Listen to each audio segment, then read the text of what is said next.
And I remember listening to Jim Rohn when I was broke. Oh, I was sharing the story yesterday with somebody. With Dr. Sonia when I did that interview.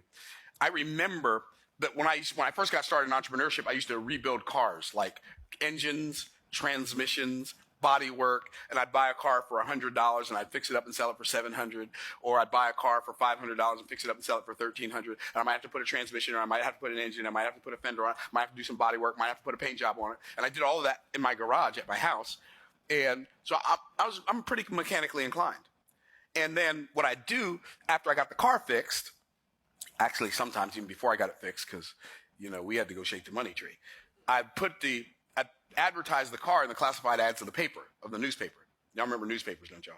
Okay, so they had these things called classified ads, and you could advertise stuff you had for sale in the newspaper. And so I'd run the ad, and then somebody would call, and then they'd come by, and I'd show them the car, and then they'd buy it, and they'd pay me the money, and I'd sign the title over to them. And every time, like, we were really poor, and every time I'd sell a car, me and my wife would celebrate by going on a shopping spree. And we didn't go to Macy's, and we didn't go to Sears, and we didn't go to JCPenney. We definitely didn't go to Neiman Marcus. We didn't even go to Kmart or Walmart. We went to AmVets, Salvation Army, or Goodwill. I remember those days like they were yesterday.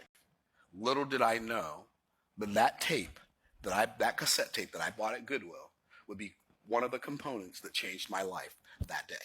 Because here's what Jim Rohn said.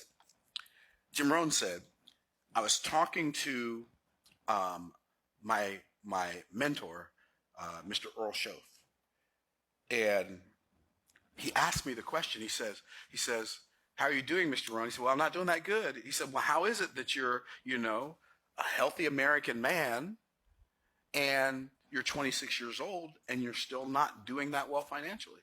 He said, well, at my job, he said, that's all they pay. Mr. Schoaf said, Mr. Rohn, that's not all they pay. That's all they pay you. Are there people at your job they pay more than they pay you? He said, yes. Well, then that's not all they pay. That's just all they pay you.